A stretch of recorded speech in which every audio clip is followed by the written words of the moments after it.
ఓం గురుర్బ్రహ్మ గురుర్విష్ణు గురుర్దేవో మహేశ్వర గురు సాక్షాత్ పరబ్రహ్మ తస్మై శ్రీ గురవే నమః. గురవే సర్వలోకానాం భిషజే భవరోగిణాం నిధయే సర్వవిద్యానాం శ్రీ దక్షిణామూర్తయే నమః. బృహద్వాసిష్ట సిద్ధాంతం పూర్ణబోధోపదేశిక వెంకటేశ్వర యోగేంద్రం సద్గురుభ్యో నమో నమః. ఆత్మానాత్మ అతీతమనిశం కేవలాత్మోపదేశిక వేముల రామయాజ యోగీంద్రం సద్గురుభ్యో నమో నమః. క్షరాక్షరమతీతం చాచల పూర్ణోపదేశిక పూర్ణానంద పుల్లయాజ సద్గురుభ్యో నమో నమః.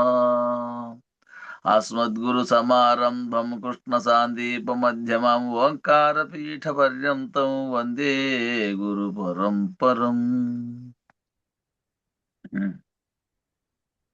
రచయిత ఏడిగా ఆంజనేయులు, మంజల గ్రామం. నీవే నిత్యానంద నిర్గుణ బ్రహ్మము, నీవే పరిపూర్ణము నిజ బోధాగనినా,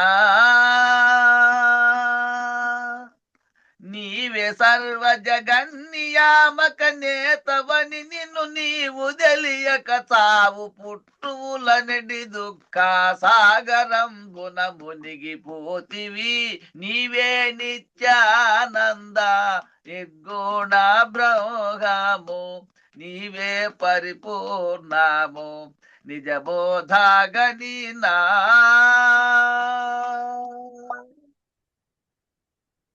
అనుమానమును మానుమా వేగమే నీలో అభిమాన నడాలింపుమా, ఇంద్రియ షట్కమును బట్టే బంధింపుమా, విష విషయాదుల ముందు గరి నిల్పుమా.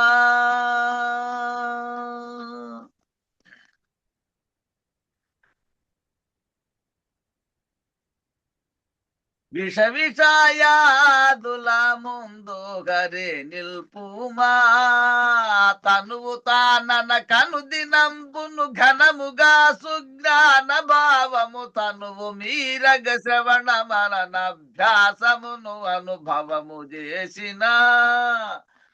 నీవే నిత్యానంద నిర్గుణ బ్రహ్మము, నీవే పరిపూర్ణము నిజ బోధాగనినా.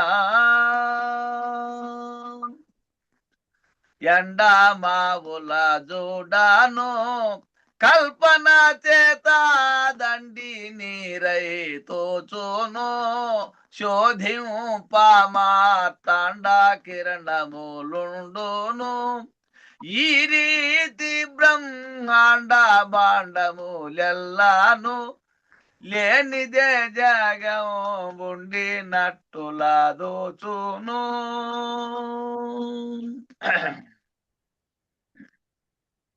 ఉండదూచియు నిండి ఆత్మాఖండమయ్యుండుటను తెలియక మండు వేసవి ఎండలో బడియుండు కమలము గతిని జడితివి. నీవే నిత్యానంద నిర్గుణ బ్రహ్మము, నీవే పరిపూర్ణము నిజ బోధాగనినా.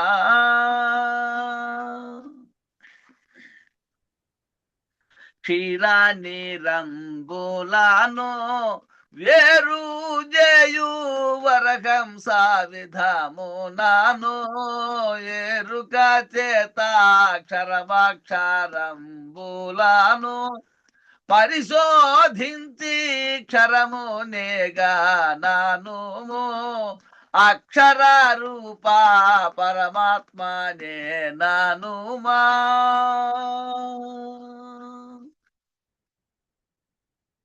సార సార విచారమున నిస్సారమౌ సంస్కృతిని విడచియు సార బ్రహ్మైవాకమును శృతి సారమును సరగునను గనినా. నీవే నిత్యానంద నిర్గుణ బ్రహ్మము నీవే పరిపూర్ణము నిజ బోధాగని నా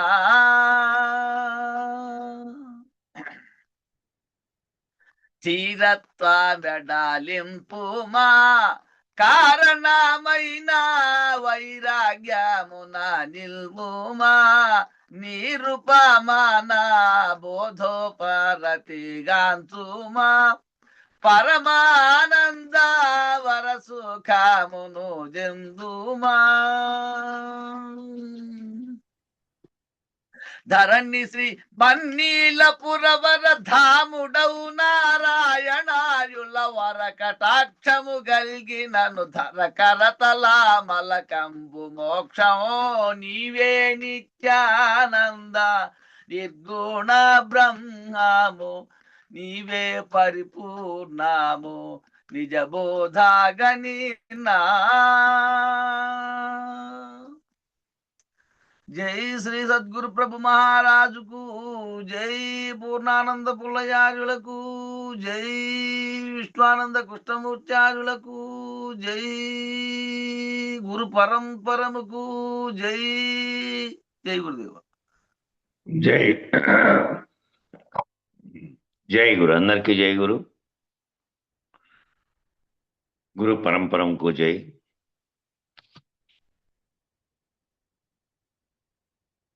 నిన్నటి అన్నర్థంలోనే ఇంకా కొంత ఉంది. అందుకనే చాలా మంది ఏమంటారంటే ఆ పుక్కిట పురాణాలు అంటూ ఉంటారు. పుక్కిట పురాణాలంటే ఆయన ఎవరైతే చెప్పారో ఆయన ఆ స్థితి యందు ఉండి చెప్పింది అని అర్థం.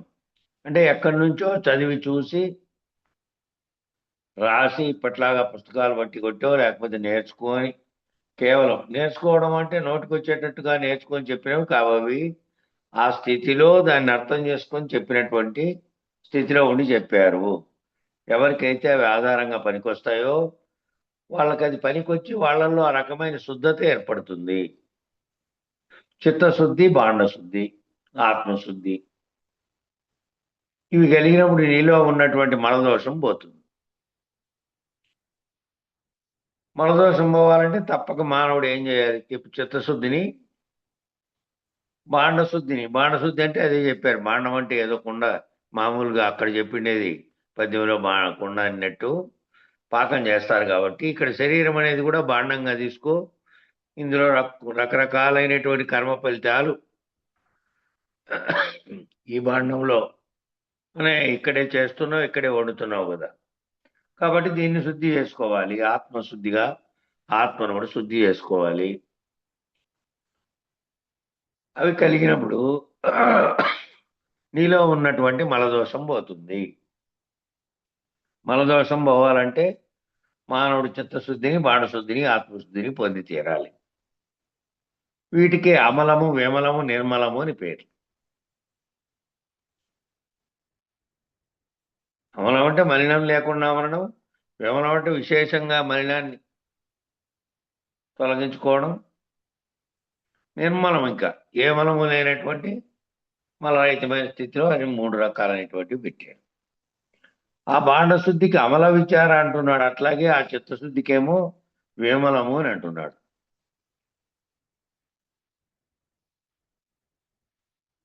ఆత్మశుద్ధికేమో నిర్మలము అని పేరు పెట్టాడు. కాబట్టి కందార్థాన్ని విచారణ చేయాలంటే తప్పక అధికారి ఎవరై ఉండాలంటే మల విక్షేప దోషాలను పోగొట్టుకొని ఆవరణం నిరావరణం చేయడానికి సిద్ధపడ్డవారు ఎవరైతే ఉంటారో వాళ్ళు ఈ అధికారులు.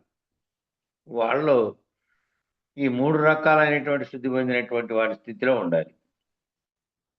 బాణశుద్ధికేమో అమల విచారం, చిత్తశుద్ధికేమో విమల విచారం, ఆత్మశుద్ధికేమో నిర్మల స్థితిలోకి 3 రకాలైనటువంటి మలినాలు పోగొట్టుకొని నిర్మలం అయ్యాడు.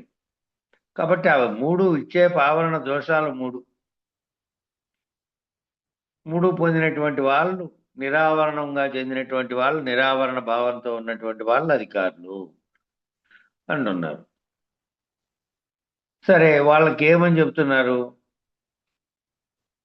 తనకు తానే అరుదించను ఔరా ఈ ఔరా శబ్దం కూడా నిజానికి చాలా విశేషమైనటువంటి ఆశ్చర్యార్థకంతో వాడారు. ఆహా, ఓహో, ఇహి, ఊహో అనేటువంటి పదాలు ఎట్లయితే ఉన్నాయో ఇలాంటి శబ్దాలు స్థానంలోనే అది కూడా ఔరా అనేది. ఈ శబ్దాలన్నీ వేదంలో కూడా ఉన్నాయి, సామగానంలో కూడా ఏర్పడుతూ ఉన్నాయట. అలాగే ఔరా అనే శబ్దం కూడా చాలా ఆశ్చర్యార్థకం. ఔరా అంటే ఆశ్చర్యం కలిగినప్పుడు, ఔరా ఇది ఎంత గొప్పగా ఉన్నది, పెద్దగా ఉన్నది అన్నప్పుడు వాడే శబ్దం.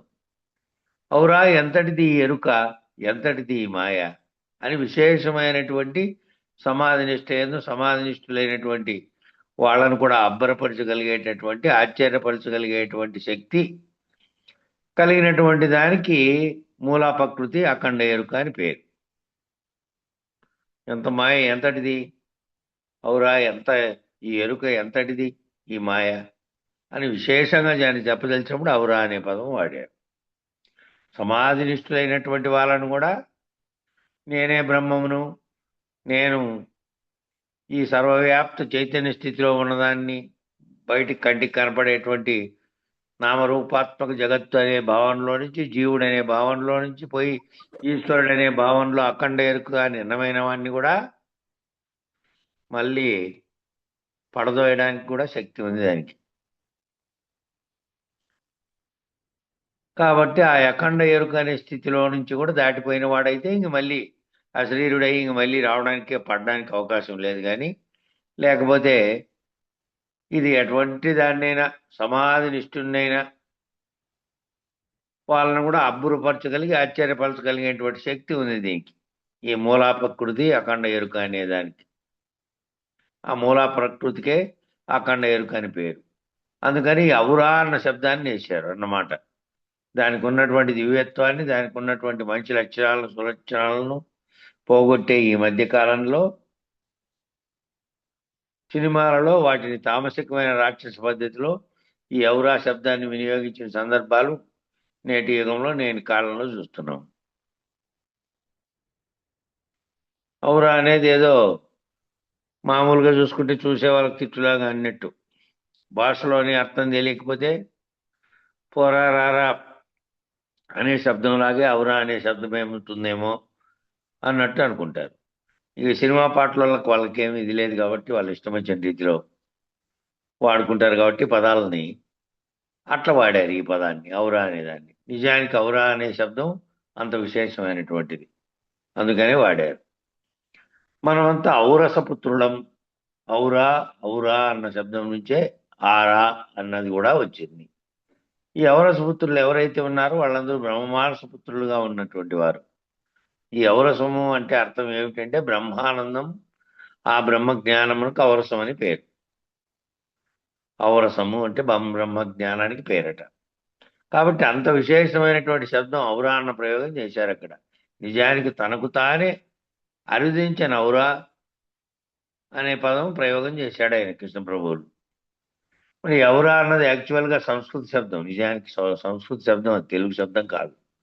తేట తెలుగు శబ్దాల్లో కలిపేశారు.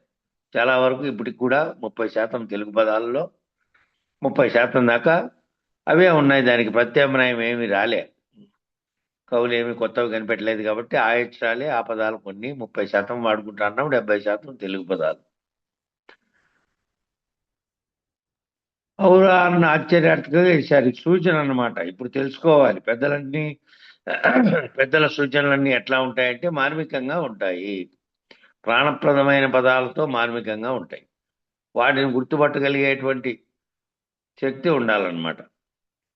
ఎవరైనా పూర్వకాలంలో మనం కథలు వింటూ ఉంటాం. దేవుడు ఎక్కడున్నాడని అడిగితే 3 ఉపమానాలు చెబుతారు. పూల యందు సుగంధం వలె, కట్టెల యందు నిప్పు వలె, తెల్లల యందు తైలం వలె, పాల యందు వెన్న వలె, దీపమునందలి వెలుగు వలె. ఈ 5 ఉపమానాలు చెబుతారన్నమాట. మళ్ళా చెబితే పువ్వుల యందు సుగంధం వలె, కట్టెల యందు నిప్పు వలె, నువ్వుల యందు తైలం వలె, పాల యందు వెన్న వలె, దీపం ఎందలి వెలుగు వలె ఉన్నాడు, ఈశ్వరుడు ఉన్నాడు అని చెప్పారు. ఎప్పుడైతే నీవు ఈ లక్షణాలను తెలుసుకుంటావో అప్పుడప్పుడు ఆయా లక్షణాలు ఈశ్వర లక్షణాలను తెలుసుకో. కనపడకుండా బయటకు కనబడుతున్న భౌతిక రూపంలో కాకుండా అందులో ఉన్నటువంటి సారాన్ని చెప్పారు.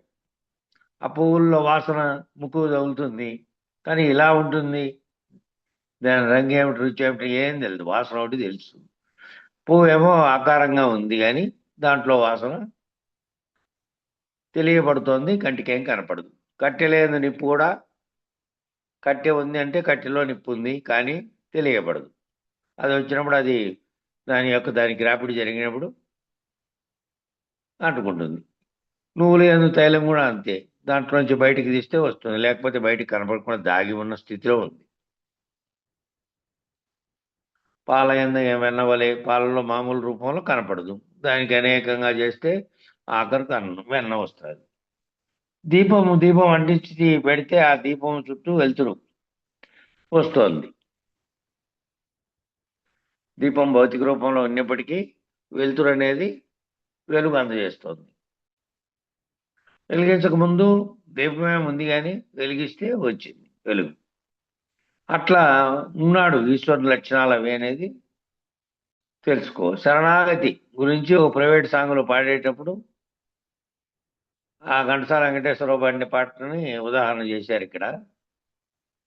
ఆ శరణాగతి పాటలో ప్రైవేట్ సాంగ్లో పాడేటప్పుడు వెంకటేశ్వరరావు గారు పాడారు. ఆ మొగ్గలన్నీ కూడా తెల్లారేటప్పటికి విచ్చుకుంటాయంట. అన్ని వృక్షాలకి రాత్రిపూట అన్ని మొగ్గలే, పౌల చెదలకే విచ్చుకుంటాయంట. అది పుష్పవిలాపం అని ఒకటి రాశారు. ఆయన రాశారంటే వేరే వాళ్ళు రాశారు, అది దాన్ని పాడిండేది ఈయన ఘంటసాల గారు పాడిండే దాంట్లో పెట్టాడు. పొద్దున్నే విచ్చుకుంటాయన్నీ, సూర్యోదయానికల్లా అవన్నీ విచ్చుకుంటాయి. అలాగే ఆ పువ్వుల్లో ప్రతి చెట్టుకి రకమైన పూలకు సంబంధించిన సుగంధం, ఏది ఒక పువ్వు మరొక పువ్వుతో పోలినటువంటి సుగంధాన్ని కలిగి ఉండదు. వేరు ఉంటాయి, అన్ని పువ్వులు వేరు ఉంటాయి. చెడ్డ వాసన చెట్టు కూడా ఉంటాయి. ప్రకృతిలో ప్రతి చెట్టు పువ్వు పూస్తుంది కాబట్టి ఆ పువ్వుల్లోని పూర్తి సుగంధంగా అన్నీ ఉంటాయి, కానీ ఏవో కొన్ని చేదు మొక్కలకు సంబంధించినటువంటి ఏవైనా ఉంటే వాటిల్లో వేరే రకమైన వాసనలు ఉండొచ్చు, మిగిలినవన్నీ మంచి సుగంధానికి. కాబట్టి ఆ సుగంధానికి రాత్రంతా మేలుకొని ఈశ్వరుడు వాటి యందు నింపి మనకందరికీ తెల్లవారేటప్పటికి అందిస్తూ అలసిపోయాడట. అలా అలసిపోయిన ఈశ్వర కొద్దిసేపు నా హృదయం ముందు విశ్రమించమని రోజు ప్రాతకాలంలో ఆయన ప్రార్థిస్తున్నామట. ఎంత విశేషమైన ఔన్నత్యమైన భావన!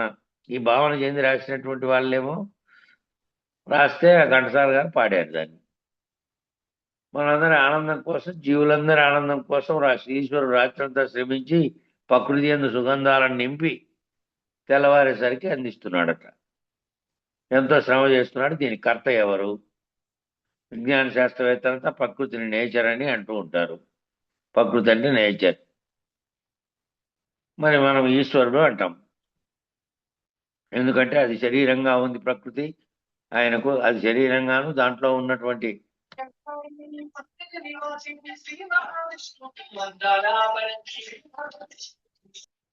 అయ్యో ఎవరో మరి ఇవో 1950 అంట. కాబట్టి విజ్ఞాన శాస్త్రం నేచర్ అంటుంటే మనమేమో ఈశ్వరుడు అని అంటున్నాం. ఎందుకంటే ప్రకృతి అంత శరీరంగాను, దాంట్లో దాన్ని నడిపిస్తున్నటువంటి బ్రహ్మాండాన్ని నడిపిస్తున్నటువంటి పురుషుడుగా ఆయన ఉన్నాడు. కాబట్టి ఏ భావమైనా ఏ భాష అయినా కృతజ్ఞతాభావం కలిగి ఉండాలనేదేమో చాలా ముఖ్యం. సర్వస్వ శరణాగతి కలిగి ఉండాలనేది రెండవ లక్షణం. అందుకు ఈ కందార్థంలో 5 ఉపమానాలు సూచనప్రాయంగా చెప్పాడు. కట్టేయందు నిప్పు లేకనే, కట్టేయందు నిజముగా నిప్పు ఉన్నదా అంటే కనపడడం లేదు, కనపడలేదు. నిప్పు ఏమో ఉంది కానీ కనపడలే. కట్టెలో కనపడుతుందా? కానీ యజ్ఞార్థమై జూవి కట్టెలు నవదానికొకటి రాపిడి చేస్తే నిప్పు పుడుతోంది. డైరెక్ట్గా కనపడకపోయినప్పటికీ నిప్పు పుడుతోంది. అలాగే అడవిలో కూడా అంతే, కారుచుచ్చు అలాగే కనపడుతుంది. ఎండిపోయిన కొమ్మలు రాసుకొని ఏ చెట్టు అయినా సరే ప్రత్యేకంగా అంటుకున్నాయనుకో, అవి ఎట్లా రగులుకుంటూ ఉంటాయి. కింద రాలిపోయిన ఆకులు, రాలిపోయిన చెట్లు ఎన్నో ఉంటాయి కదా, వాటన్నిటినీ అన్నీ తగలమన్నోడు ఏవైతే పచ్చివి కూడా ఆ వేడికి తట్టుకోలేక పోతాయి. అట్లా ఆ విధంగా జువ్వు తెస్తుంటాం. ప్రత్యేకంగా మనకు కావాలనుకున్నప్పుడు ఏదైనా చేస్తే తెస్తూ ఉంటాం. అలా కాదు, కార్చిచ్చు ఏ చెట్ల మధ్య అయినా పుడుతుంది. ఫారెస్ట్ ఫైర్, అడవిలో పుట్టేటువంటి ఫారెస్ట్ ఫైర్ కాలిఫోర్నియాలో గడ్డి భూముల్లో బాగా వస్తూ ఉంటుందంటే ఈ మధ్య మేము చూసి వచ్చాము అక్కడ. మొన్ననే నేను వేరే రాష్ట్రానికి, అక్కడనే వేరే రాష్ట్రం, మళ్ళా 7-8 వేల కిలోమీటర్ల దూరంలో వేరే రాష్ట్రంలో సుజాతలు ఉంటే మా మేనకోడలు అక్కడికి పోయినాం కదా. అక్కడికి పోతే ఫోన్లో చూస్తూ ఉండగా ఈ విధంగా కాలిఫోర్నియా దగ్గరలో డబ్లిన్ దగ్గర మన గుట్ట మీద పొగొస్తోంది, ఆ గడ్డి అంటుకున్నట్టుగా ఉంది అని గ్రూప్లో వాళ్ళు పెట్టారు. మన తెలుగు గ్రూప్ వాళ్ళు తిన్నాం పార్క్లో కలుస్తాంటి కదా. నేను అక్కడ లేను. నాకు డౌట్ వచ్చి అక్కడ దగ్గరలో ఉంది కదా, మరి నివాసాలకు అక్కడ కూడా వచ్చేస్తుందేమో అన్నట్టు మా అల్లునికి ఫోన్ చేస్తే ఇప్పుడే ఆఫీస్లోంచి బయలుదేరి కారులో దారిలో పోతున్నానని చెప్పాడు. చెప్తే అది ఏదో అక్కడ దగ్గరలో గుట్ట ఉందే, గడ్డి అంతా ఉండేది, అది అంటుకుందంట కదా అంటే అవును పొగంతా వస్తుందని చెప్పాడు. కాసేపట్లో 10 నిమిషాల తర్వాత చేశాడు ఫోను. హెలికాప్టర్లు విమానాలు వచ్చి పైనుంచి నీళ్లు చల్లి కెమికల్ పౌడర్ చల్లి ఆర్పేస్తున్నాయి. ఆర్పేశారు గంటలో. అట్లా ఫారెస్ట్లో అంటుకుంటే విపరీతమైనటువంటి ఫారెస్ట్ ఉండే దేశాల్లో అది ఒక ప్రాబ్లం ఉంటుంది. అంటుకుందంటే చాలా కష్టం అన్నమాట. ఎండాకాలం కాబట్టి వాళ్ళకి ఎండాకాలం ఇప్పుడు జూలై ఆగస్టు నెలలు, జూన్ ఆఖరిలో మొదలై జూలై ఆగస్టు నెలలు ఎండాకాలం. ఆగస్టు తర్వాత వాళ్ళకి ఋతుపవనాలు వచ్చేది. అట్లా కార్చిచ్చు మరంతకుముందు లేదు కదా. ఆ కార్చిచ్చు ఎవరు అంటించారు? ఎక్కడే కానీ అంటించడానికి పోయే మార్గం కూడా ఉండదు. అంతా ఫెన్సింగ్ వేసింటారు అడవికి కూడా. ఎక్కడా కూడా ఏదైనా కరెంటు వైర్లతో బయట మాత్రమే పోతాయి కాబట్టి వాటికి ఏమైనా రాసుకుంటే అనుకోవాల్సిందే తప్ప వేరే మార్గం లేదు. కానీ అంటుకుంటూ ఉంటాయి అప్పుడప్పుడు. మరి అలాగే చూడబోదామా ఎరుక ఎక్కడా కనబడలేదు. అట్లా ఎక్కడ ఎలా వచ్చిందో కార్చిచ్చు, అంతకుముందు లేని కార్చిచ్చు మనుషుల తిరిగే చోట కూడా లేకుండా ఉన్న చోట వస్తుంది. మన దగ్గర అంటే గొర్రెలు పోతుంటారు కాబట్టి అగ్గి పెట్టడము కావాలని చేయడము చేస్తూ ఉంటారు. అక్కడ ఏం చేయరు అట్లా. అది అదంతకది అప్పుడప్పుడు అడవిలో ఇలాంటివి ఏర్పడుతూ ఉంటాయి. మన తిరుమల కొండల్లో కూడా అనుకుంటానులే అప్పుడప్పుడు అట్లా. ఇప్పుడు అంతకుముందు ఉంది, ఎక్కడుంది, ఎక్కడి నుంచి వచ్చింది అది? ముందు కనపడడం లేదు కదా. ఆ కట్టెలన్నీ అంటుకున్నాయి ఇప్పుడు. అలాగే చూడబోదామా ఆ పద్ధతిలో చూస్తే ఎరుక ఎక్కడా కనబడలేదు. అని లేదందామా అంటే అంతటా ఉన్నట్టు కనబడుతోంది. ఆ కట్టెల్లో నిప్పు ఎక్కడుంది చూపెట్టమంటే చూపెట్టలేవు. కానీ ఆ నిప్పు వ్యక్తమైనప్పుడు ఆధారభూతమైనటువంటి కట్టెనే దహించి వేసింది. దానికి ఆధారంగా ఉన్నటువంటి అగ్నికి ఆధారంగా ఉన్న కట్టెనే దహించి వేసింది. ఆ కార్యంలో కారణమే దగ్ధమైపోయింది. కార్యకారణాలుగా ఉన్నాయి రెండు పోయినాయి, కాలిపోయి. కాబట్టి అఖండ ఎరుక అనేటువంటి ఈ కట్టెలో నిప్పు ఆ కారణాన్ని దహించి వేస్తుంది. అఖండ ఎరుకగా ఉన్నటువంటి ఈ కట్టెలో ఈ శరీరంగా ఉన్నటువంటిదేమో కట్టిగా ఉండి దాంట్లో అగ్నిగా ఉన్నటువంటిది ఒకటి ఉంది లోపల. విచారణ చేత ఆ లేకనే అది లేదు అనేదేమో లేని వానికి, లేకుండా తత్వం పొందినటువంటి అర్థం పొందినటువంటి స్థితిలో ఉన్నటువంటి వానికేమో అశరీరుడైన వానికి అది కనపడేటట్టు లేకనే తోస్తున్నటువంటి ప్రపంచంగా కనపడుతుంది. కాబట్టి లేకనే కట్టి అని ఒక సమయం అందు కనబడి బాగుగా మిట్టిపడి తుదుకు కనపడదు అనే పదం ఆ కట్టెలో ఖాళీ లక్షణం ఉన్నంతసేపు నిప్పు కనపడుతుంది. ఖాళీ అయిన తర్వాత కాలి బూడిదైపోతుంది అనుకో. బూడిదైపోయిన తర్వాత ఆ నిప్పు కూడా పోయింది, కట్టి కూడా పోయింది. ఆ బూడిద ఊరికే ఉంది కానీ ఆకారానికి నిజానికి గాలి వస్తే అది కూడా పోతుంది. చిదగ్నికుండ సంభూత దేవకార్య సముద్యత అని అమ్మవారికి లలిత సహస్రనామంలో గొప్ప సూచన ఉందంట. పంచశక్తుల్లో ఆదిశక్తి పరాశక్తి చాలా పరిస్థితులు మనందరికీ బాగా అందుబాటులో ఉన్నవి. ఇచ్ఛాశక్తి, క్రియాశక్తి, జ్ఞానశక్తి ఇవి మాత్రం కనపడుతున్నాయి. వ్యష్టిగా కనపడుతున్నాయి కానీ సమిష్టిగా అన్ని భూతముల యందు నిలబడి ఉన్నాయి. అష్టప్రకృతుల యందు ఉన్నటువంటి ఈ ఇచ్ఛా, క్రియా, జ్ఞానశక్తులు అయితే అవ్యక్తము బ్రహ్మం. అవ్యక్తం బ్రహ్మం, దానికి ముందున్న స్థితులు అవే కదా. ఇవన్నీ తోడ్పడడంతో ఈ శక్తులుగా కనపడినవి బాహ్యంగా కనపడవు, అంతరంగా కనపడుతున్నాయి.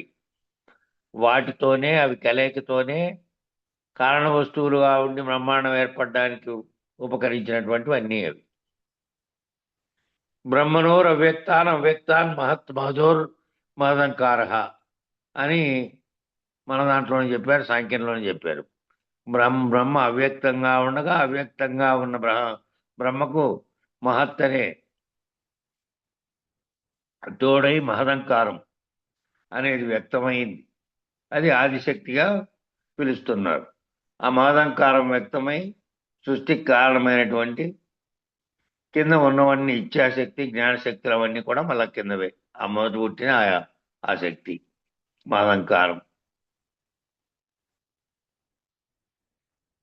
ఈ పరాశక్తి అనే ఉండేటువంటిది అంతకుముందు ఎక్కడుంది? అవ్యక్త స్థితిలో పరాశక్తి ఉంది. అవ్యక్త స్థితిలో వ్యక్తమైన తర్వాత అది సమిష్టిగా ఉంది. అప్పుడు అంటే బ్రహ్మాండానికి సంబంధించినంత వరకు ఆ శక్తులన్నీ సమిష్టి పిండాండానికి దిగి వచ్చినప్పుడు ఆ ఆది పరాశక్తులు మనకు కనపడవు, మన కంటికేం కనపడేటివి కావు. పిలుచుకుంటున్నాం కానీ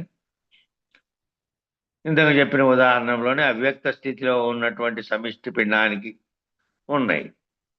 తెలుసుకోవడం అసాధ్యం. ఎవరైతే బ్రహ్మనిష్ఠులు అవుతారో విచారణ చేసి ఈ పిండాండ పంచీకరణము, బ్రహ్మాండ పంచీకరణము ఎవరో బాగా చదివింటారో వాళ్ళు ఆ పంచీకరణ ద్వారా ఏది అవ్యక్తంగా ఉన్న స్థితిలో నుంచి వ్యక్తం కావడానికి కారణమైన వస్తువుగా ఉన్నది, అది అందులో ఉన్నటువంటి కంటికి కనపడకుండా ఏ శక్తులు వాటికి కలిశాయి, మళ్ళీ మహదంకార స్థితిలో వచ్చినప్పుడు బ్రహ్మాండం ఉత్పత్తి కావడానికి కారణం ఎట్లయినాయి, ఈ 3 గుణాలతో సహా ఆ తన్మాత్రలతో ఉన్న దానితో సహా వివరణ ఇచ్చారు అక్కడ. దాన్ని పంచీకరణం అన్నారు. పంచీకరణం కూడా శరీర పంచీకరణ, పిండాండ పంచీకరణ ఏమో ఈ మానవ జీవితానికి సంబంధించినంతా వచ్చింది. బ్రహ్మాండ పంచీకరణ అంతా పంచభూతాత్మకమైన దానికి వచ్చింది. సాంఖ్య విచారణలో అంతా ఇది. సాంఖ్య విచారణ ఎవరైతే తెలుసుకున్నారో వాళ్ళకి తెలుస్తుంది. ఎవరైతే బ్రహ్మనిష్ఠులు అవుతారో వాళ్ళు, బ్రహ్మనిష్ఠులు అంటే తాము మామూలు రూపంగా నామరూపాత్మకంగా శరీరంగా భావిస్తున్నటువంటిది కాకుండా అందులో అంతర్గతంగా ఏ శక్తి అయితే నడిపిస్తూ ఉన్నదో అదే నేనని తెలుసుకున్నటువంటి వాళ్ళు బ్రహ్మనిష్ఠులైనటువంటి వారు. మాటకి అంటూ ఉంటారు కానీ ఆది పరాశక్తి అని కలిపి వాడేస్తారు కానీ అమ్మలగన్న అమ్మాయి ఆది పరాశక్తి అని, అవి రెండు వేరు వేరే. నిజానికి అది సాంఖ్య విచారణ తెలిసిన వాళ్ళకే తెలుస్తుంది, తారకం తెలిసిన వాళ్ళకే తెలుస్తుంది. ఆ సాంఖ్య తారక అమనస్క స్థితి, దాన్ని దాటిన బ్రహ్మీభూత స్థితి ఏమో జీవన్ముక్త స్థితి తెలిసిన వాళ్ళకి మాత్రమే ఆ పరాశక్తిని ఎట్లా దాటారో తెలుస్తుంది, ఎట్లా జీవన్ముక్తులైనారో. వాళ్ళు జీవన్ముక్తులయ్యారు అంటే తాను తన నిజస్వరూపం, తన అసలు స్వరూపంగా ఉన్నటువంటి చైతన్యంగా ఉన్న నిజనేనుగా ఉండడం. ఏ ఆత్మ అయితే ఆత్మభావంలో ఆత్మ అనేది కంటికి కనపడకపోయినప్పటికీ వ్యవహారం చేస్తుంది. బ్రహ్మాండంలో పరమాత్మగా, పిండాండంలో ఆత్మగా అని విచారణలో తేలిన తర్వాత తాము జీవుడు అనే భావాన్ని ఎవరైతే వదిలే బ్రహ్మభూత స్థితిలో ఉన్నారో వాళ్ళు, జీవన్ముక్తి స్థితి తెలిసిన వాళ్ళకి మాత్రమే ఆ పరాశక్తిని ఎట్లా దాటారో తెలుస్తుంది, దాటాలో తెలుస్తుంది. కాబట్టి ఇది తెలియడం ఎంత అవసరమో వాటిని దాటడము దాటించడం కూడా చాలా ముఖ్యం. తెలియడం ఎంత అవసరం అంటే తెలియడం సాంఖ్యం తెలిసింటే సులభంగా గురువు వాళ్ళకి శిష్యులకు అర్థమయ్యే పద్ధతిలో సాంఖ్య విచారణ చెప్పి సాంఖ్యంలో మూలంలో వచ్చినటువంటి అంటే ఆకార రహితంగా ఉన్నటువంటిదంతా సాకార రూపంలోకి రావడానికి కారణమైనది ఎక్కడ మొదలైందో అక్కడి నుంచి చెప్పి అది మళ్ళా నిరాకారం కావడానికి మళ్ళీ ఇవన్నీ పోతే జీవన్ముక్త స్థితి దాకా ప్రయాణం చేపిస్తే అప్పుడు ఇవన్నిటి దాటుకోవడం ఎలాగో తెలిపించడం, దాటించడం సులభమవుతుంది. ఇక అది తెలియకుండానే ఊరికే వాక్యరీత్యా వాచ్యం రీత్యా తెలుసుకొని ఉంటేనేమో అది వివరణ చెప్పడానికి కష్టమైపోతుంది. సాంఖ్యం అనే వివరణలో పూర్తిగా సాంఖ్య పద్ధతిలో సాంఖ్యం తాను అర్థం చేసుకుని సాంఖ్యం అంటే ఆఖరికేమో అది లేనిది ఇది లేనిదని చెప్పడానికే అయినప్పటికీ కూడా అది ఏది భౌతికంగా కార్యరూపం ధరించింది, ఏది కారణ వస్తువుగా ఉన్నది, ఆ కారణ వస్తువుగా ఉన్నది కంటికి కనపడదు. ఇందాక 5 రకాలుగా చెప్పారు చూడండి. అందులోనే ఉన్నప్పటికీ అది కనపడదు. కనపడని రూపంలో ఉంది గాని ఉందని చెప్పలేము చూసి. ఉండేది మాత్రం తెలియబడుతుంది. అట్లా ఎట్లా తెలియబడుతుందో దాన్ని విచారణ చేసి అక్కడి వరకు పోతే వాళ్ళను దాటించడం సులభమవుతుంది. ఈ వీటి అన్నిటి యందు అనేక న్యాయాలు కూడా ఉన్నాయి. ఇది తెలియజెప్పడానికే భ్రమర కీటక న్యాయము అందరికీ తెలిసిందే. అయినప్పటికీ మిగిలిన ఎన్నో వేదాంత పద్ధతుల్లో చెప్పిన న్యాయాలన్నీ ఇక్కడ వర్తిస్తాయి. అంటే నీరక్షీర న్యాయం, భ్రమర కీటక న్యాయం, మార్జాల కిశోర న్యాయం, మర్కట కిశోర న్యాయం, ఇలా అనేక న్యాయాలన్నీ చెప్పారు. ఈ మనమైతే మర్కట కిశోర న్యాయము, మార్జాల కిశోర న్యాయము, భ్రమర కీటక న్యాయము ఇంతకుముందు చెప్పుకున్నాం వేరే గ్రంథాల్లో వచ్చినప్పుడు. నీరక్షీర న్యాయం అంటే ఏంటంటే ఆ అంశ అనేది ఆ నీరు మాత్రమే వదిలేసి క్షీరం మాత్రమే తాగుతుంది అని దానిని వేరు చేయడం అనేటి పద్ధతులు తెలిసినటువంటి ఈ పద్ధతుల్లో చెప్పగలిగినటువంటి ఈ న్యాయ పద్ధతుల్లో ఇన్ని న్యాయాలు ఉన్నాయి. ఈ న్యాయాలన్నీ తెలిసిన వాడై ఉన్నవాడు వాటిని వినియోగించుకొని బోధించి మళ్ళీ దానిని ఎట్లా దాటాలో దాన్ని దాటి ఉంటాడు కాబట్టి ఆల్రెడీ దాన్ని దాటినటువంటి స్థితిలో అటువంటి గురువు ఉంటాడు కాబట్టి ఎట్లా దాటాలో తెలియగలిగినటువంటి వాడై ఉంటాడు. ఈ న్యాయాలని తెలిసిన వాడై ఉంటే వాటిని ఉపయోగించుకొని దాటిన వాడై ఉంటాడు. సద్గురు కృపచేత దాటుతాడు. బోధ చేత, మేలుకొలుపు చేత, బోధ వింటూ ఎవరైతే గురుమూర్తి చేత మేల్కొల్పబడ్డాడో ఆ మేల్కొల్పు ఆ విధమైన మేల్కొని ఉంటే ఆ విధంగా మేల్కొని ఉన్నవాడు వీటన్నిటినీ దాటగలిగినటువంటి స్థితి వచ్చింటుంది. అలా కట్టెల యందు నిప్పు లేకనే ఒక సమయమందు వ్యక్తమై దాన్ని ఎట్లా వ్యక్తం చేసిందో ఒకప్పుడు లేదు, ఒకప్పుడు వ్యక్తమైంది. అట్లాగే ఈ చిత్తగ్ని ఏదైతే ఉన్నదో ఈ చిత్తం అనేటువంటి అగ్ని అది దహరాకాశ స్థితి యందు ఉంటుంది. అంటే బ్రహ్మాండం ఏ ఆకాశంలో ఏర్పడుతుందో దానికి దహరాకాశం అనే పేరు. ఆ దహరాకాశ స్థితిలో ఉన్నటువంటి చిదగ్ని ఆ బ్రహ్మాండం ఏర్పడడానికి ఆ చిత్ అనేది బిందువు. ఆ చిన్నాదము చిత్కళ అనేటివేమో శబ్ద రూపకంలో ఉన్నటువంటి మొట్టమొదటి వచ్చినటువంటి ఆ శబ్దం కారణంగానే ఆకాశం వచ్చిందని చెప్పారు. ఆ చిన్నాదము చిత్కళ కారణభూత స్థితి అందు ఉన్నాయి. ఈ చిదగ్ని ఆ మూడింటి యొక్క సమాహారం. ఆ చిన్నాదము చిత్కళ ఆ చిత్తం ఏదైట్లో చిదగ్ని అనేది ఏర్పడిందో అది అన్ని కలిపి ఈ చిదగ్ని మూడింటి యొక్క సమాహారం. చిన్మాద చిద్బిందు చిత్కళలు కలిపితే చిదగ్ని అయింది. నాదము బిందువు కళ మూడు కలిపితే చిదగ్ని అనేటువంటిది అయింది. కాబట్టి తద్వారా వ్యక్తమైనటువంటి ఆద్యశక్తి ఆవిడని అర్పిస్తున్నాము అని మనం లలితా సహస్రనామం ద్వారా ఏం చేస్తున్నారంటే చిదగ్నికుండ సంభూత దేవకార్య సముద్యత అని ఆ దేవకార్యం కోసం ఆది దైవతాన్ని వ్యక్తీకరించడం కోసం ఆవిడ వచ్చారు. అలా బ్రహ్మాండానికి సంబంధించిన 5 ఇంద్రియాధిష్టాన దేవతలు తత్వదర్శనం కలిగినటువంటి జ్ఞాన సంపన్నులైనటువంటి వాళ్ళ యొక్క చేత సంకల్పం చేత ఆవిడ ఆద్యశక్తిగా ఉత్పన్నమైందట. ఆయా బ్రహ్మాండ కాలగమన నిర్ణయాన్ని అనుసరించి అది వ్యక్తమయ్యేటట్టుగా చేసిందట. వ్యక్తం అంటే అవ్యక్తం నుండి వ్యక్తమయ్యేటట్టుగా. కాబట్టి ఆవిడకు వందనం అని చెప్తున్నాడు ఇక్కడ. అయితే ఇలాగే చాలా చోట్ల దేని కొరకు ఉపయోగిస్తున్నామో తెలియదు. ఎవరికి కూడా రాజరాజేశ్వరి అంటారు కానీ పరాత్పరి అంటారు కానీ అనేక ప్రయోగాలు భాషలో చేశారు కానీ ఈ ప్రయోగాలు ఎక్కడి నుంచి వచ్చినాయో ఈ పదాలు ఎందుకు ఏ స్థితి నుంచి వాడుతున్నారో తెలియదు. వాడే వాళ్ళకి తెలియదు. నేర్చుకున్నారు, పాడుతున్నారు అంతే. దేని కొరకు వాడుతున్నారో తెలియదు. అలాగే త్రిపుర సుందరి, అలాగే భువనేశ్వరి లాంటి పదాలు కూడా ప్రయోగాలు శాస్త్రీయ పరంపరలో ఉన్నాయి. అయితే వీటన్నిటికీ ప్రత్యక్షమైనటువంటి స్థితి దర్శనం ఉన్నాయన్నమాట. అవి ఎరిగిన వాళ్ళకు తెలుసు, మిగిలిన వాళ్ళకు వాచాగా తెలుసు. కానీ ఆ వాచాగా తెలియడం వల్ల పెద్ద సామర్థ్యం ఏమీ ఉండదు, వాటిని గురించి అంత అర్థం తెలియదు, అది స్వాధీనం అవదు. కాబట్టి పదార్థాన్ని స్వాధీనం చేసుకోవడం కొంత సాధన చేస్తే సులభమేమో, కానీ శక్తిని స్వాధీనం చేసుకోవడం అంత సులభం కాదు. పదార్థమేమో కంటి రూపంలో కనపడుతుంటుంది కంటికి, ప్రతి ఒక్కటి పదార్థంతో ముడిపడినవే. ప్రతి వస్తువు జగత్తులో స్థూలంగా కనపడేదంతా పదార్థంగానే ఉంది.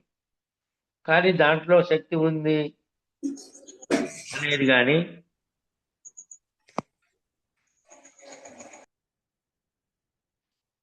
దాన్ని తెలుసుకోవడం అనేటువంటి, అందులో ఉన్న శక్తిని తెలుసుకోవడం, స్వాధీనం చేసుకోవడం అంత సులభం కాదు. కానీ శక్తిని దాటితేనేమో అది జ్ఞానం అవుతుంది. ఆ జ్ఞానం తెలుసుకుంటే శక్తిని దాటవచ్చు. వచ్చిన చిక్కు ఇది. చాలామంది శక్తిని తెలుసుకోవడంలోనే జీవితాలన్నీ గడిచిపోతాయి. తెలుసుకుంటే చాలదు, పదార్థము శక్తి అనేటువంటి రెండింటి యొక్క పరిమితులను దాటాలి. ఒకటేమో కంటికి కనపడుతున్న పదార్థంగా ఉంది, ఒకటేమో శక్తి స్వరూపంలో నడిపిస్తూ ఉంది. అక్కడ బ్రహ్మాండం తీసుకున్నా సరే, ఇక్కడ పిండాండంగా జీవుని తీసుకున్నా సరే, ఈ రెండింటి యొక్క సవివరంగా దీన్ని తెలుసుకొని దాటాల్సిందే తప్ప, తెలుసుకోవడంలోనే జీవితాలు గడిచిపోతే ఇక దాటేది ఉండదు. తెలుసుకుంటే చాలదు, పదార్థము శక్తి అనేటువంటి రెండింటి యొక్క పరిమితులను దాటినటువంటి అధిగచ్చతి అన్నటువంటి స్థితిలోనే తత్వజ్ఞానం ఏర్పడుతుంది.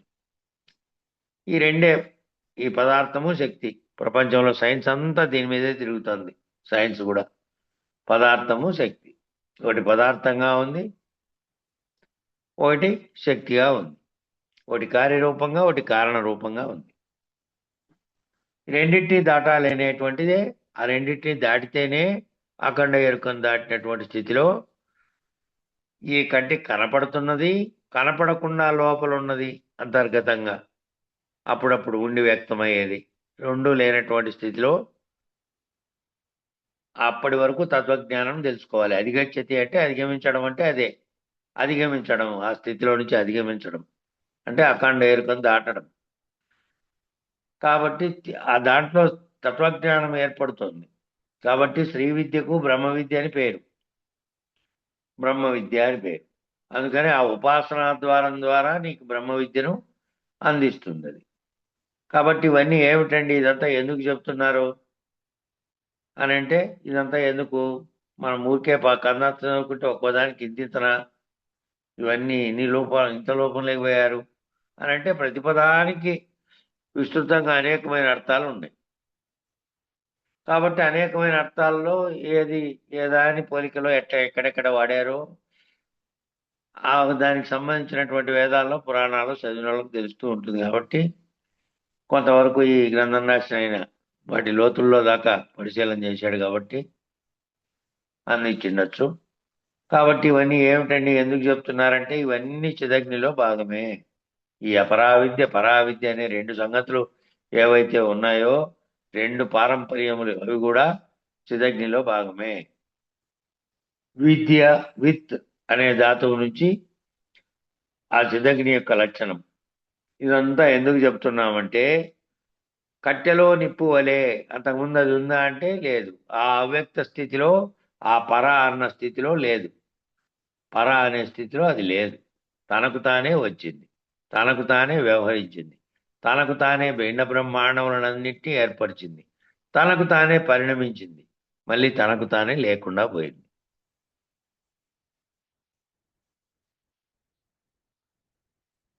అట్లా అవ్యక్త స్థితిలో ఉన్న స్థితి పరములోనేమో లేదు ఆ భావన. పర అనేది అంటే, అందుకే పరము అంటే ఇంకా అక్కడ ఏ భావనలు, ఈ భావనలు లేవు. కట్టి నిప్పు లేనట్టు ఇవన్నీ లేవు. ఆ లేకనే వచ్చిన దానికి కలిగినటువంటి చలనములో తనకు తానే వచ్చి, తనకు తానే వ్యవహరించి, పిండ బ్రహ్మాండాలన్నీ ఏర్పరిచి, తనకు తానే పరిణామం చెంది విస్తరించే ఆఖరికి మళ్ళీ తనకు తానే లేకుండా పోయింది. కట్టి అందు నిప్పు ఒక కాలమందు ఉండి తనకు తానే వ్యక్తమై మళ్ళీ ఆ కట్టెను బూడిదిగా మార్చి కట్టిపోయింది, నిప్పు పోయింది. కాబట్టి కృష్ణబిలంలోకి బ్రహ్మాండం అంతా కృష్ణబిలంలోకి పోయింది. కృష్ణబిలం అనేది చెప్పాము ఇంతకు ముందే. అంతరిక్షం దాటిన అవతల తర్వాత ఈరోజు సైన్స్ ఏదైతే చెబుతోందో బ్లాక్ హోల్స్ అనేటివి ఉన్నాయి వెనకల పక్కన అని, దాంట్లోకి మొత్తం ప్రపంచం అంతా లీనమైపోయింది అని. ఆ బ్లాక్ హోలే ఇక్కడ చెబుతున్న కృష్ణబిలం. మొత్తం బ్రహ్మాండం అంతా లేకుండా అయిపోయింది, అందులోకి పోయి ఆ శూన్యంలోకి చేరిపోయింది. ఈ సర్వం అంతా లేకుండా అయిపోయింది. శూన్య సర్వములన్నీ ఒక్కటే అయినాయి, లేకుండా పోయినాయి. దాని అవతల ఏముంది? బయలు ఉంది, కేవలం బయలు తప్ప ఇంకోటి లేదు. ఈ సర్వానికి కారణమైన శూన్యము లేకుండా పోయింది. ఏ శూన్యంలో అయితే బ్రహ్మాండం ఉత్పత్తి అయిందో ఆ శూన్యం కూడా పోయింది, రెండూ పోయినాయి. అది కేవలం బయలుగా ఉన్న బయలందు మాత్రమే ఉంది. శూన్య సర్వములకు చిన్మాద చిద్బిందు చిత్కళలకు ఆకారము లేదు, ఏమీ లేదు. నిష్కళ అనే దాన్ని ప్రతిపాదించారు, అందుకే నిష్కళ అన్నారు. కళ లేదు. కళ అంటే ప్రకాశం, కనపడాల. కళ లేదు, నిష్కళ అయిపోయింది. శూన్యంగా ఉంది, ఆ శూన్యము లేదు. మళ్ళీ అవకాశం ఇచ్చే శూన్యము లేదు, సర్వము లేదు, చిన్న చిద్బిందు చిత్కళలకు ఆకారము లేదు, ఆ మొత్తము లేనటువంటి నిష్కళ అనేది ప్రతిపాదన చేశారు. తుదకు కనపడదట్టిదే సుమి ఎరుక పుట్టు అమల విచార తనకు తానే అర్థించనవురా. దీని గురించి ఇంతగా ఈ ఔరస స్థితి నుంచి, బ్రహ్మీభూత స్థితి నుంచి ఇదంతా వచ్చింది, వ్యవహరించింది, మళ్ళా పోయింది. సరే, పుట్టుగిట్టుల పుట్టుగిట్టులనే నట్టేట నిల్చుండి, పుట్టు గిట్టు అనేటువంటి నట్టేట్లో నిల్చోనుండి అనే ఉపమానం తెచ్చాడు మళ్ళా. నట్టేట్లో నిల్చోవడము అని అంటే ప్రవాహం ఉధృతంగా ఉంటుంది నట్టేట్లు కొట్టకపోయేకి. అట్లా మళ్ళా ఉపమానం ఏమిటంటే అంటే, సృష్టిలో ఎవరైనా ఎంతకాలం కలిసి ఉంటారండి అంటే అని శంకర భగవత్పాదులను అడిగారు శంకరాచార్యులు. మనకి జ్ఞాన సమృద్ధి అంతా కూడా శంకర భగవత్పాదులు ఇచ్చారు కాబట్టి ఆయన మొదట అన్ని వ్యాఖ్యానాలు, ఆయన వ్యాఖ్యానంలో ఉదాహరణలు తీసుకోకుండా వచ్చినటువంటి గ్రంథం అనేది లేదనుకోండి వేదాంతంలో ఎక్కడైనా సరే. మళ్ళీ ఆ తర్వాత దానిని దాటినటువంటివి అనేకం వచ్చినాయి, అనేక గ్రంథాలు కూడా వచ్చినాయి అనుకోండి. కానీ మొదట విస్తృతంగా ఈ సృష్టిని గురించిన వ్యాఖ్యానాలన్నీ ఉన్నాయి కాబట్టి ఆయన అడిగారు, అయ్యా చూడబోతే ఈ ప్రపంచంలో కొంతమంది కొద్ది కాలం కలిసి ఉన్నట్టు కనపడుతున్నారు, కొద్ది కాలం తర్వాత విడిపోయినట్టు కనపడుతున్నారు. కొంతమంది కలవాలని ఎంత ప్రయత్నించినా వాళ్ళ జీవితం మొత్తం మీద కలిసి జీవించలేకపోతున్నారు. మన కళ్ళ ముందే బోలెడు కనపడుతూ ఉన్నాయి. ఇవన్నీ కలిసి ఉన్నట్టుగా కనపడుతున్న వాళ్ళు, కొద్ది కాలం కలిసి విడిపోయిన వాళ్ళు, కలవాలని ప్రయత్నించినా మళ్ళీ కలవలేని వాళ్ళు, ఇట్లా కనపడుతూ ఉంటారు. కానీ ఏమైతే అన్నాయి ఇవన్నీ? పుట్టుగిట్టులనే నట్టేట నిల్చుండి అనే దాంట్లో ఉదాహరణ చెప్తున్నారు. పుట్టడం గిట్టడం అనేటివి దాని మధ్యలో ఈ నట్టేట్లు నిలబడినారు. అది పుట్టడం అంతకుముందు ఏమో లేదు, మళ్ళా తర్వాత లేదు, గిట్టిన తర్వాత. ఈ మధ్యలో పుట్టిన తర్వాత నట్టేట్ నిల్చునే దాంట్లో చెప్తున్నారు. భారీగా ఖర్చు పెట్టి, భారీగా పెళ్లి శుభలేఖలు చేసి 1000 మంది వచ్చి ఆశీర్వదించి దాదాపు కోట్లు ఖర్చు పెట్టి 4 కోట్లు ఖర్చు అవుతాయి. కానీ ఆ పెళ్లి 4 రోజుల తర్వాత ఉంటుందో లేదో తెలియదు. మరి ఇప్పుడు ఏమైనట్టంటే శంకర భగవత్పాదులు ఉపమానం చెప్పారు. నదికి ఒడ్డున ఒక చెట్టు ఉందయ్యా, ఆ ఒడ్డున ఒక చెట్టు ఉంది. ఈ చెట్టు నుంచి ఒక పుల్ల విరిగి పడి నదిలో పడింది గాలివాటానికి. ఆ చెట్టు మీద నుంచి కూడా ఒక పుల్ల విరిగి నదిలో పడింది. నది యొక్క ప్రవాహానికి వేగానికి 2 పుల్లలు ఒక దగ్గరికి వచ్చినాయి. ఆ 2 పుల్లలు ఇప్పుడు ఆ పుల్లలు ఒక్క దగ్గర ఎంతసేపు ఉంటాయి అని ఆ ప్రశ్న ఎదురు వేశారు. ఉపమానంగా అర్థమైంది కానీ ఇక ప్రశ్నించిన వాళ్ళకి మళ్ళా అడగలే ఇంకా ఎంతకాలం ఉంటారని. మళ్ళా ప్రవాహంలో ఎట్లొచ్చి కలిసాయో అట్లా కొట్టకపోతాయి. కాబట్టి మానవులు కలిసి ఎంతకాలం జీవిస్తారయ్యా అంటే ఈ ఉపమానాన్ని గుర్తుపెట్టుకోవాలి. ఆ కాసేపట్లో రాగద్వేషాలు, ఈర్ష్యాసూయలు, కామక్రోధ లోభ మదమాశ్చర్యాలు, అష్టమదాలు, నానా కషాయం అంతా వచ్చింది. ఈ పుట్టి చచ్చే లోపలే వచ్చినాయి ఇవన్నీ, మధ్యలోటివన్నీ. ఇంత మల విక్షేప లక్షణాలన్నీ జీవితంలో పొందుతున్నారు.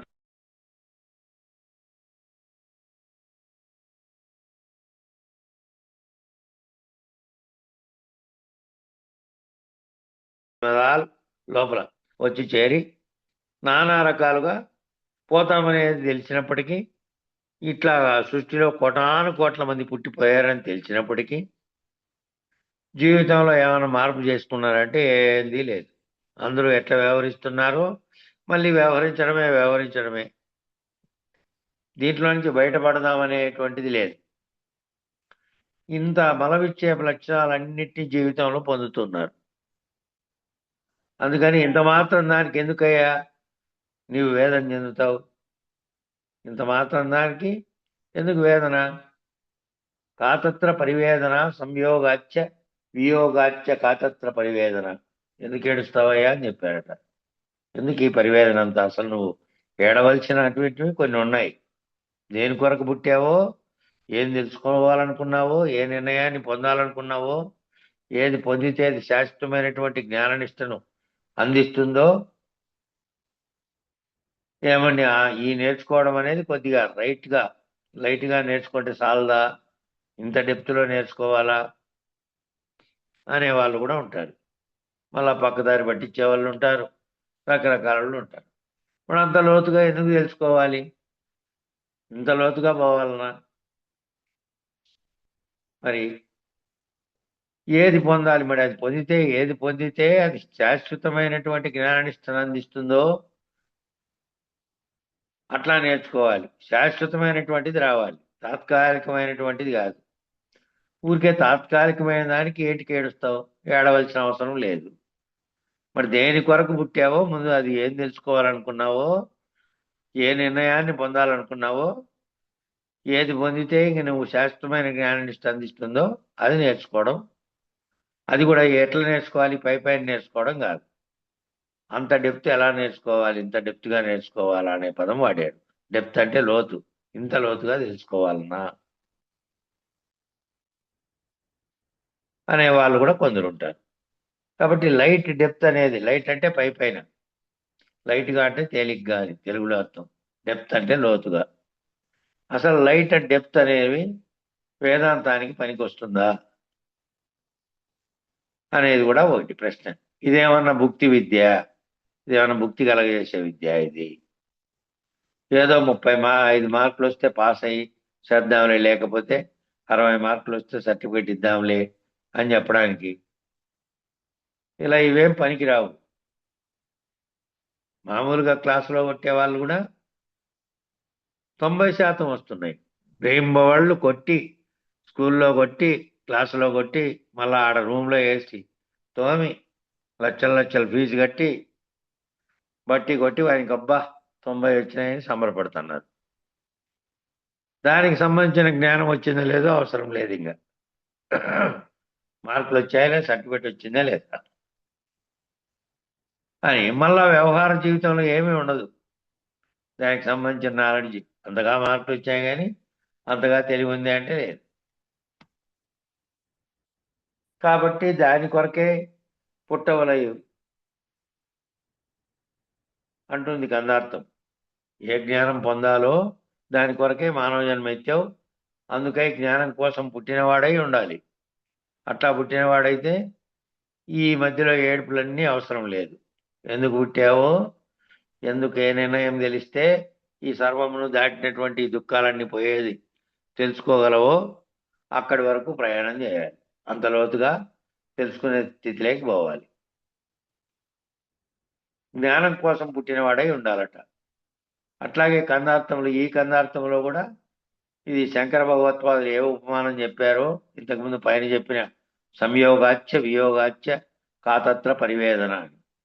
కలిసినప్పుడు, విడిపోయినప్పుడు, ఈ మధ్యలో వచ్చినటువంటి దాంట్లో వచ్చినటువంటి పరివేదన అంతా, దుఃఖం అంతా అని చెప్పేటప్పుడు అలాంటి ఉపమానాన్ని ఇక్కడ వేశారు.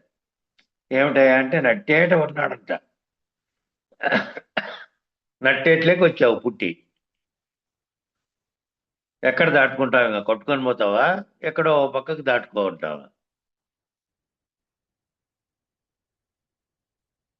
అంటే ఏరు ప్రవహిస్తున్నదంట, నది బాగా ప్రవహిస్తుందంట. ఆ ప్రవహిస్తున్నటువంటి నది మధ్యలో ఒకడు నిలబడ్డాడంట. నిలబడి ఏం చేశాడు? ఆ నదికి రెండు ఒడ్లు ఉంటాయి కదా, ఇంకొక ఒడ్డు, ఇటొక ఒడ్డు, అటొక ఒడ్డు. అలాగే మనం కూడా ఆ నది పేరు ఏమిటంటే జీవనది అంట. జీవనది అంటే ఎప్పుడు ప్రవహించేది. కొద్ది కాలం వానలు బలంగా వచ్చినప్పుడు మాత్రం ప్రవహించే నదులేమో జీవనదులు కాదు. పుడతాయి, మళ్ళీ వానలు వచ్చినప్పుడు వాన నీళ్ళతో పోతాయి, మిగతాటి ఉండవు. జీవనదులుగా ఉండేటివి గోదావరి, గంగా, యమున ఇలాంటివి నిరంతరం ప్రవహించే నదులు. ఈ భూమి మీద ఒక పెద్ద జీవనది ప్రవహిస్తోంది. 84 లక్షల జీవరాశుల యొక్క జనన మరణాలన్నీ ఈ జీవనదిలో పోతున్నాయి. జీవనది అంటే నీళ్లు పోతాయి అనేది కాదు, ప్రపంచంలో జరుగుతున్న జనన మరణాల యొక్క నది. నిరంతరం పారుతోంది అది. కొన్ని కలుస్తున్నాయి, కొన్ని వస్తున్నాయి, మళ్ళీ కొన్ని పోతున్నాయి. మధ్యలో పుట్టుట పోవుట అన్న రెండు ఒడ్ల మధ్యలో ఉన్న ఒక పెద్ద జీవ ప్రవాహం అంటారు. రెండు ఒడ్డులు, ఒక ఒడ్డు అవతల, ఒక ఒడ్డు యువతల మధ్యలో ఉన్నటువంటి వాడి ఈ ప్రవాహంలో ఇక్కున్నాడు ఆ జీవనదిలో. దాని మధ్యలో నిలబడ్డాట ఒక ఆయన. నిలబడి ఆ గట్టు వైపు ఈ గట్టు వైపు చూస్తున్నాడట. ఏ గట్టుకు పోవాలి నేనని. బొట్ట బయలు పొడగట్టిన కను పడదమల విచార, కనపడదమల విచార. బట్ట బయలు పొడగట్టిన కనపడదమల విచార. ఆయనకు స్ఫురణ కలిగిందంట. అసలు ఆ రెండు ఒడ్లు ఏమిటి, ఈ నది ప్రవాహం ఏమిటి, నది మధ్యలో నేను నిలబడ్డం ఏమిటి, అసలు ఏమిటి ఈ గొడవంతా అని పైకి చూశాడట. పైకి చూస్తే నిర్మలమైన ఆకాశం కనపడింది. అబ్బా, అనంతంగా కనపడిందంట. అనంతంగా నిరాలంబంగా కనపడిందంట. ఆలంబన అంటే ఏదైనా దానికి సపోర్ట్ ఉందా, దానికి ఏమన్నా ఆకాశానికి ఏమన్నా పోట్లు పెట్టారా కింద నుంచి పందిలేసి? లేదు కదా. అనంతంగా ఉంది, నిరాలంబంగా ఉంది, ఏమి ఆలంబన లేదు దానికి. నిరవయవంగా ఉంది, దానికి ఏ అవయవాలు లేవు, ఏమీ లేవు ఆ ఆకాశానికి. తనకున్న గుణాలు ఏవీ లేవు, నిర్గుణం. తనకున్న లక్షణాలు ఏమీ లేవు, నిర్లేపం. తనకున్న సుఖదుఖాల గొడవ ఏం లేదు దానికి, నిరంజనం. తనకున్న భయాలు ఏం లేవు, నిర్భయం. తనకున్నటువంటివి ఏం లేవు, ఉపద్రవాలు లేవు, నిరుపద్రవం. ఆకాశంగా చూస్తే ఖాళీగా, ఆకాశం అంటే శూన్యమే. ఆ శూన్యంగా ఉన్న ఖాళీగా ఉన్న దాంట్లో ఏం లేవు. ఈ పంచభూతాల్లో ఉన్నటువంటి దాంట్లోనేమో ఆకార రూపంలో ధరించి దీనికంతా భాగమైనటువంటి గగన సదృశ్యం, పంచభూతాల్లో భాగమైనటువంటి గగన సదృశ్యం అనే ఆకాశం వైపు చూస్తేనే ఇవేమీ కనపడడం లేదు. వింతైన విషయం. మరి మా ఆకాశానికి అవతల, బ్రహ్మాండానికి అవతల, విశ్వానికి అవతల ఆ పరం, ఈ ఆకాశం వీటన్నిటికీ అవకాశం ఇచ్చిన దాంట్లోనే మళ్ళీ అవకాశం ఇచ్చినప్పటికీ ఏ లక్షణం లేదు. ఆ శబ్దం అనే గుణం తప్ప ఇంకేమీ లేదు దాంట్లో. అది కంటికి కనపడదేం కాదు, అది శూన్యంగా కనపడుతున్నటువంటి ఉంది. మరి దాంట్లోనే ఈ లక్షణాలు ఏమీ కనపడకపోతే దానికి అవతల ఉన్న బ్రహ్మాండానికి, విశ్వానికి అవతల ఉన్న పరం తెలుసుకుంటే ఆ తత్పరాంచావలోకయేత్. అవతల ఉన్న దాన్ని చూసేటువంటి శక్తిని పొందాలి. అవతల ఉన్న దాన్ని దర్శిస్తే అవతల ఉన్నదంతా ఏమీ లేదు. ఈ మొత్తం ఈ ఆకాశంగా కనపడింది లేదు, ఈ కారణ వస్తువుగాను కార్యవస్తువులుగా అనేకత్వం పొందింది లేదు. ఆ దృష్టితో చూడాలి. ఫోన్ చేస్తాను.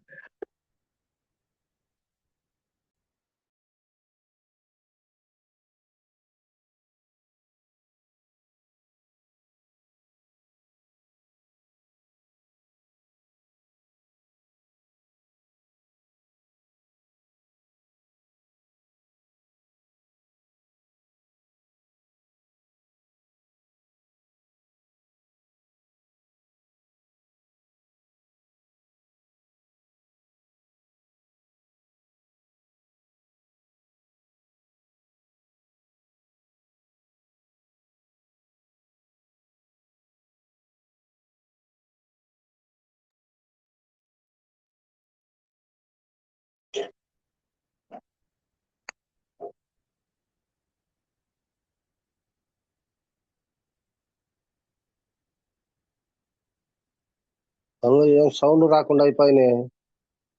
ఫోన్లో మాట్లాడుతూ ఉన్నాడు, ఫోన్ వచ్చింది అన్నాడు. సరే. మ్యూట్ అయింది లక్ష్మణారాయణ ఫోన్ చేసినందువల్ల.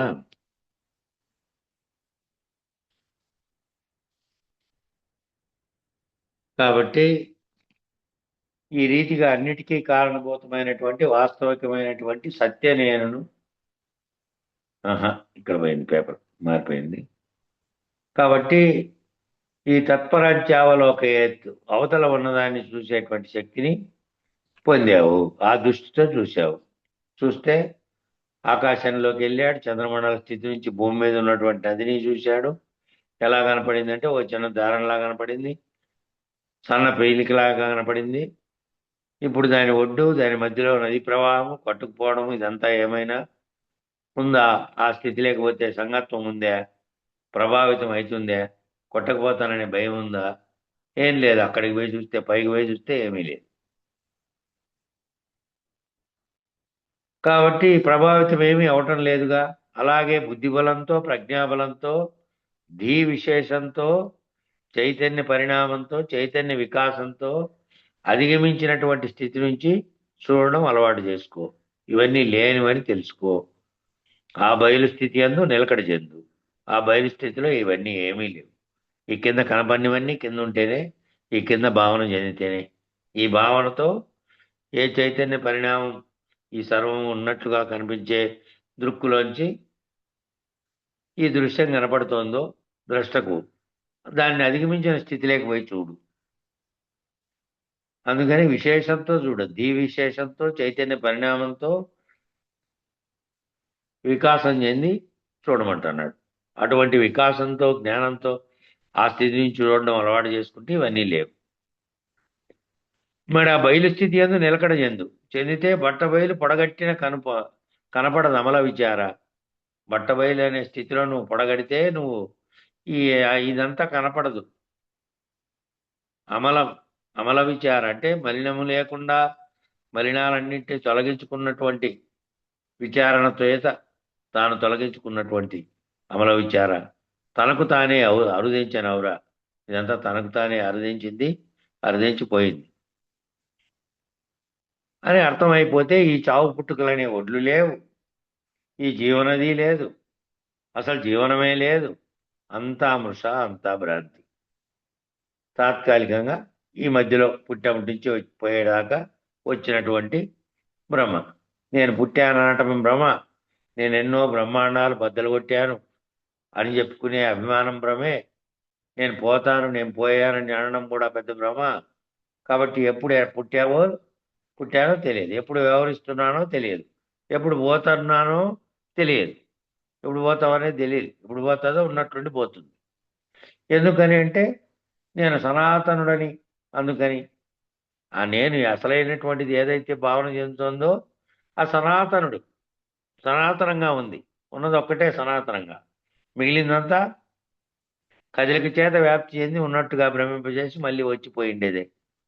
అందుకని ఏం చెప్పారు? అచలోయం సనాతన స్థానోరచలం ధ్రువం. అచలం యొక్క స్థానంగానే అది మాత్రమే సనాతనంగా దృఢీకరించబడి ఉంది. ఇన్ని ప్రయోగాల మాటలన్నీ వచ్చినాయి దాంట్లో. అందుకని కాబట్టి మధ్యలో వచ్చింది, ఉన్నదనే భ్రమ కలిగించింది, దాంతో పడి ఉంది. మరి దాన్ని దాటినటువంటి స్థితిలో నుంచి చూడు, ఏమన్నా ఉందేమో ఆ పై నుంచి. ఆ పై స్థితికి ఎవరైతే అంత లోతుగా విచారణ చేసి దాటుకున్నటువంటి వాళ్ళు ఉన్నారో ఆ స్థితిలో నుంచి చూడు. కాబట్టి సమయం ఇక్కడికి అయిపోయింది. ఈ రీతిగా అన్నిటికీ కారణభూతమైనటువంటి వాస్తవికమైన సత్య నేనుని తనకు ఎవరైతే పోగొట్టుకుంటారో అనేది రేపు చదువుదాం. మంగళం చెప్పండి. జై గురుదేవ. మంగళం పని పాడి ఆడారే అంగనలారా, మంగళం పని పాడి ఆడారే. మంగళం పని పాడరే సారంగలోచనులందారు, పొంగుతూ గురుమూర్తికి వేగ బంగారు పళ్ళెరము బూని మంగళం పని పాడి ఆడారే అంగనలారా, మంగళం పని పాడి ఆడారే. భక్తితోడ భక్తులంతా భజనలు చేయుచుండగ ముక్తిదానమివ్వు మానాశక్తితో పూజ గావించి మంగళంబని పాడి ఆడారే అంగనాలారా మంగళంబని పాడి ఆడారే. చరణ తీర్థమును గ్రోలి మురుయుతూ సుప్రసాదములు సరగున గైకోని వేగాపరములివ్వు మనుచు వేడి మంగళంబని పాడి ఆడారే అంగనాలారా మంగళంబని పాడి ఆడారే. పుడమిలో ద్వాదశి షోడశి పుట్టుగిట్టుల నాచుటకు కడు మోదమున నొసగి మనలా కాచి బ్రోచును మీరలు మంగళంబని పాడి ఆడారే అంగనాలారా మంగళంబని పాడి ఆడారే.